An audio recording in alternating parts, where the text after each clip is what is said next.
আকাশবাণী খবর পড়ছি শুভব্রত মুখোপাধ্যায়। বিশেষ খবর। মার্কিন রাষ্ট্রপতি ডোনাল্ড ট্রাম্প দাবি করেছেন ইসরায়েল ও মার্কিন বিমান বাহিনীর যৌথ হানায় ইরানের শীর্ষ নেতা আয়াতুল্লাহ আলী খামেইনি প্রাণ হারিয়েছেন। ইরান যদিও এ ব্যাপারে কোনো মন্তব্য করেনি। ইরানের প্রত্যাঘাতে পশ্চিম এশিয়ার বিভিন্ন দেশে একাধিক বিস্ফোরণ ঘটেছে।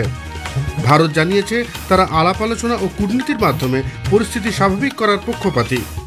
প্রধানমন্ত্রী নরেন্দ্র মোদী আজ পুদুচেরি ও চেন্নাইয়ে 7,000 কোটি টাকারও বেশি মূল্যের একাধিক প্রকল্পের উদ্বোধন ও শিলান্যাস করবেন।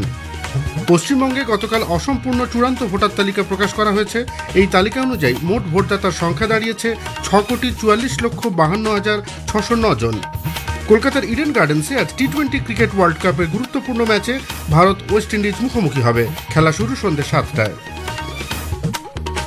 আসছে বিস্তারিত খবরে। মার্কিন রাষ্ট্রপতি ডোনাল্ড ট্রাম্প জানিয়েছেন ইরানের শীর্ষ নেতা আয়াতুল্লাহ আলী খামেইনি যৌথ বিমান হানায় প্রাণ হারিয়েছেন। সমাজ মাধ্যমে এক পোস্টে ট্রাম্প বলেছেন এই মৃত্যু ইরানের জনগণকে স্বস্তি দেবে, তারা তাদের দেশকে আবার ফিরে পাবে। ট্রাম্প আরও জানান বোমারু বিমান হানা আগামী এক সপ্তাহ বা তার বেশি দিন ধরে চলতে পারে। তিনি এক ভিডিও বার্তায় ইরানের রেভলিউশনারি আর্মড গার্ড ও সশস্ত্র বাহিনীর কাছে আত্মসমর্পণের আবেদন জানান। To the members of the Islamic Revolutionary Guard, the armed forces, and all of the police, I say tonight that you must lay down your weapons and have complete immunity, or in the alternative, face certain death. So, lay down your arms, you will be treated fairly with total immunity, or you will face certain death. এদিকে ইসরায়েলের এক উচ্চপদস্থ আধিকারিক দাবি করেছেন খামেনেইর মৃতদেহ উদ্ধার করা সম্ভব হয়েছে। জাতীয় টেলিভিশনে ভাষণে প্রধানমন্ত্রী বেঞ্জামিন নেতানিয়াহু আগেই জানিয়েছিলেন 86 বছর বয়স্ক খামেনেই তার আবাসস্থলের মধ্যেই প্রাণ হারান। ইরান অবশ্য এ ব্যাপারে কোনো মন্তব্য করেনি। উল্লেখ্য, মার্কিন যুক্তরাষ্ট্র ও ইসরায়েল গতকাল যৌথভাবে ইরানে আক্রমণ চালালে পশ্চিম এশিয়ার পরিস্থিতি উত্তপ্ত হয়ে ওঠে। খামেনেই দপ্তর সহ তেহরানের বিভিন্ন এলাকায় বিস্ফোরণের শব্দ পাওয়া গিয়েছে। ইরানের জাতীয় সংবাদ মাধ্যমের খবর অনুযায়ী এই হামলার ফলে 201 জনের মৃত্যু হয়েছে, 700 জন আহত। ইরানের রাষ্ট্রপতি মাসুদ পেজিশকিয়ান যৌথ হামলার কঠোর নিন্দা করে বলেছেন বহু সাধারণ মানুষের প্রাণ গিয়েছে। হরমুজগানের মিনাব এলাকায় একটি স্কুলে ক্ষেপণাস্ত্র আছড়ে পড়লে 57 জন ছাত্রীর মর্মান্তিক মৃত্যু হয়। এদিকে ইরানও প্রত্যাঘাত শুরু করেছে। ইসরায়েল সহ পশ্চিম এশিয়ার বিভিন্ন মার্কিন ঘাঁটি লক্ষ্য করে তারাও ক্ষেপণাস্ত্র ছোড়ে। আবুধাবি, বাহরিন এবং কুয়েতের বিভিন্ন জায়গায় মুহুর্মুহু বিস্ফোরণ ঘটে। বাহরিন জানিয়েছে মার্কিন পঞ্চম নৌবহর মানামা থেকে ইরানের উদ্দেশ্যে রওনা হয়েছে। কাতার বলেছে ইরান তাদের উদ্দেশ্য করে ক্ষেপণাস্ত্র ছুঁড়লেও প্যাট্রিয়ট আকাশ প্রতিরোধ ব্যবস্থা তা নিষ্ক্রিয় করে ফেলতে সক্ষম হয়। কাতার ও কুয়েত ইরানের এই আক্রমণের নিন্দা করেছে। বিদেশমন্ত্রী ডক্টর এস জয়শঙ্কর গতকাল বিভিন্ন উপসাগরীয় দেশের বিদেশমন্ত্রীদের সঙ্গে উদ্ভূত পরিস্থিতি নিয়ে আলাপ আলোচনা করেছেন। তিনি কূটনীতি ও আলোচনার মাধ্যমে পরিস্থিতি নিয়ন্ত্রণের উপর জোর দেন। সংযুক্ত আরব আমিরশাহীর বিদেশমন্ত্রী শেখ আবদুল্লাহ বিন জায়েদ আল নাহিয়ানের সঙ্গে আলোচনায় সেদেশের ভারতীয় সম্প্রদায়ের প্রতি সরকারের দায়বদ্ধতার প্রশংসা করেছেন জয়শঙ্কর। বিদেশমন্ত্রী সমাজ মাধ্যমে এক পোস্টে জানিয়েছেন তার সঙ্গে সৌদি আরবের বিদেশমন্ত্রী ফয়সাল বিন ফারহানেরও কথা হয়েছে। তিনি সেদেশে বসবাসরত ভারতীয়দের নিরাপত্তা সুনিশ্চিত করতে তাকে অনুরোধ করেছেন। ডক্টর জয়শঙ্করের সঙ্গে কাতার ও কুয়েতের বিদেশমন্ত্রীদেরও টেলিফোনে কথাবার্তা হয়। কুয়েতের বিদেশমন্ত্রী তাকে ভারতীয় সম্প্রদায়ের নিরাপত্তার ব্যাপারে আশ্বস্ত করেছেন বলে তিনি জানান। পশ্চিম এশিয়ায় উত্তপ্ত পরিস্থিতির জেরে ইসরায়েলের ভারতীয় দূতাবাস সেদেশে বসবাসকারী ভারতীয় দূতাবাসের নির্দেশিকা মেনে চলার এবং দূতাবাসের ওয়েবসাইটে নাম নথিভুক্ত করার অনুরোধ করেছে। এর ফলে যে কোনো প্রয়োজনে দূতাবাস ভারতীয় নাগরিকদের সঙ্গে দ্রুত যোগাযোগ এবং সহায়তা করতে সক্ষম হবে। এদিকে বিদেশ মন্ত্রক ইরানে অবস্থানরত ভারতীয়দের সর্বোচ্চ সতর্কতা অবলম্বন করতে বলেছে। যথাসম্ভব বাইরে বেরোনো এড়িয়ে চলার নির্দেশ দেওয়া হয়েছে। যে কোনো প্রয়োজনে দূতাবাসে যোগাযোগের কথা বলা হয়েছে। অন্যদিকে ভারত মধ্যপ্রাচ্যের বিভিন্ন দেশে বসবাসরত ভারতীয় নাগরিকদেরও সদা সতর্ক থাকতে বলেছে এবং সংশ্লিষ্ট দেশের নিরাপত্তা নির্দেশিকা মেনে চলার অনুরোধ করেছে। এদিকে পশ্চিম এশিয়ার উত্তেজক পরিস্থিতি নিয়ে একাধিক দেশ তীব্র প্রতিক্রিয়া জানিয়েছে। রাশিয়া, মার্কিন যুক্তরাষ্ট্র ও ইসরায়েলকে অবিলম্বে ইরানের ওপর হামলা বন্ধ করতে বলেছে। এক বিবৃতিতে রাশিয়ার বিদেশ মন্ত্রক বলেছে আলাপ আলোচনা ও কূটনীতির মাধ্যমে দুপক্ষের বিবাদ নিরসন সম্ভব। রাশিয়া মনে করে গোটা বিশ্বকে এই দায়িত্বজ্ঞানহীন আক্রমণের ব্যাপারে সচেতন হয়ে যুদ্ধ নিরসনে এগিয়ে আসতে হবে।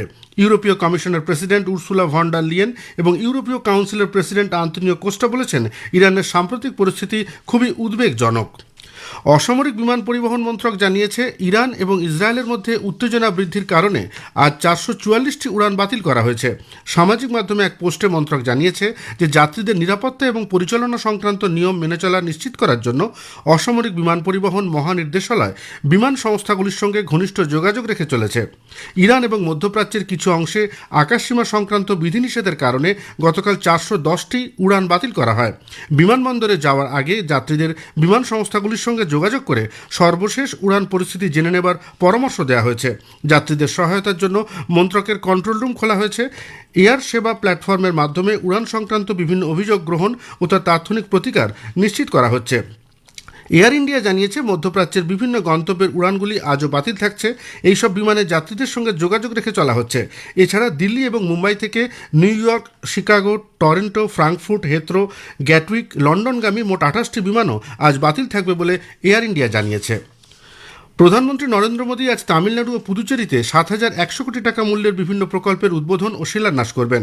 গতকাল তিনি রাজস্থান ও গুজরাট সফরের পর চেন্নাই পৌঁছন। পুদুচেরি সফরকালে প্রধানমন্ত্রী 19টি প্রকল্পের সূচনা করবেন, যার মোট আর্থিক মূল্য 1,142 কোটি টাকারও বেশি। এই প্রকল্পগুলির মধ্যে পরিকাঠামো, শহরের পরিষেবা, শিল্পোন্নয়ন, শিক্ষা এবং স্বাস্থ্যকেন্দ্রে উন্নতি রয়েছে। পুদুচেরিতে তাঁর একটি জনসভাতেও ভাষণ দেবার কথা।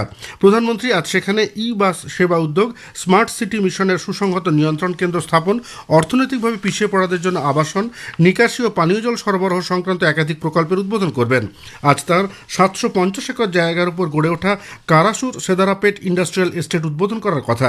এছাড়াও কারাইকালের এনআইটি, জিপমার এবং পন্ডিচেরি বিশ্ববিদ্যালয় বেশ কিছু পরিকাঠামো প্রকল্পের উদ্বোধনের কর্মসূচি রয়েছে।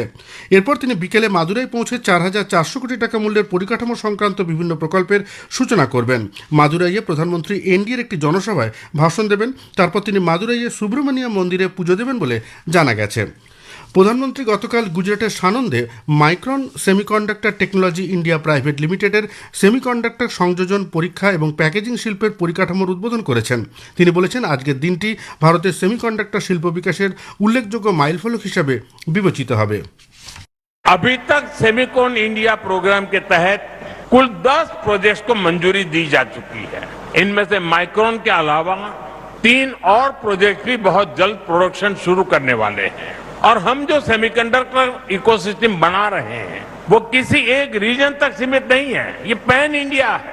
यानी विकसित भारत के नए टेक हब्स देश के हर हिस्से में विकसित किए जा रहे हैं। খবর শুনছেন আকাশবাণী থেকে। সুপ্রিম কোর্টের নির্দেশ ও নির্বাচন কমিশনের গাইডলাইন মেনে গতকাল রাজ্যে বিশেষ নিবিড় সংশোধনী এসআইআর পরবর্তী চূড়ান্ত ভোটার তালিকা প্রকাশ করা হয়েছে। অসম্পূর্ণ এই চূড়ান্ত তালিকা অনুযায়ী মোট ভোটারের সংখ্যা দাঁড়িয়েছে 6,44,52,609। রাজ্যের মুখ্য নির্বাচনী আধিকারিক মনোজ কুমার আগরওয়াল জানিয়েছেন, খসড়া প্রকাশের সময় মোট ভোটার ছিলেন 7,08,16,630। বিশেষ নিবিড় সংশোধনী প্রক্রিয়ায় সংযোজন ও বিয়োজন মিলিয়ে চূড়ান্ত তালিকায় আরও 5,46,053 জনের নাম বাদ গিয়েছে। খসড়া তালিকাতে 58,20,000-এর বেশি ভোটারের নাম আগেই বাদ পড়েছিল। ফলে সব মিলিয়ে এখনও পর্যন্ত 63,66,952 জনের নাম রাজ্যের ভোটার তালিকা থেকে বাদ গেল। মোট 60,06,675 জন ভোটারের নাম বিচারাধীন বা অ্যাডজুডিকেশনের আওতায় রয়েছে। অন্ধ্রপ্রদেশের কাকিনাড়া জেলার সামারালাকোটা ভেটলাপালেম গ্রামে গতকাল বিকেলে বাজি কারখানায় বিস্ফোরণে এখনও পর্যন্ত 21 জনের মৃত্যুর খবর পাওয়া গেছে। ওই কারখানায় 35 জন শ্রমিক কাজ করছিলেন। এ পর্যন্ত পুলিশ 20টি দেহ শনাক্ত করতে সমর্থ হয়েছে। আহতদের দ্রুত কাকিনাড়া সরকারি হাসপাতালে ভর্তি করা হয়। রাষ্ট্রপতি দ্রৌপদী মুর্মু, প্রধানমন্ত্রী নরেন্দ্র মোদী, স্বরাষ্ট্রমন্ত্রী অমিত শাহ এই ঘটনায় গভীর শোক প্রকাশ করেছেন। প্রধানমন্ত্রী জাতীয় ত্রাণ তহবিল থেকে নিহতদের নিকটাত্মীয়কে এককালীন 2 লক্ষ টাকা ও আহতদের চিকিৎসার জন্য এককালীন 50,000 টাকা আর্থিক সাহায্য দেওয়ার কথা ঘোষণা করা হয়েছে। ইডেনে ভারত আজ টি-20 ক্রিকেট বিশ্বকাপের সুপার 8 পর্বের গুরুত্বপূর্ণ ম্যাচে ওয়েস্ট ইন্ডিজের মুখোমুখি হবে। খেলা শুরু হবে সন্ধ্যে 7টায়। এই ম্যাচে যে দল জিতবে সেই দল গ্রুপ 1 থেকে দ্বিতীয় দল হিসেবে সেমিফাইনালে পৌঁছবে। ম্যাচের পরাজিত দল বিশ্বকাপ থেকে বিদায় নেবে। শেষ করার আগে খবরের বিশেষ কিছু অংশ আরও একবার।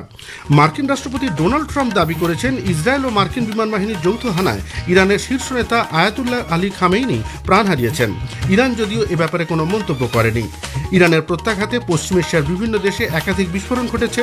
ভারত জানিয়েছে তারা আলাপ আলোচনা ও কূটনীতির মাধ্যমে পরিস্থিতি স্বাভাবিক করার পক্ষপাতী। প্রধানমন্ত্রী নরেন্দ্র মোদী আজ পুদুচেরি ও চেন্নাইয়ে 7,000 কোটি টাকারও বেশি মূল্যের একাধিক প্রকল্পের উদ্বোধন ও শিলান্যাস করবেন। খবর শেষ হলো, এর পরের খবর 7টা বেজে 25 মিনিটে।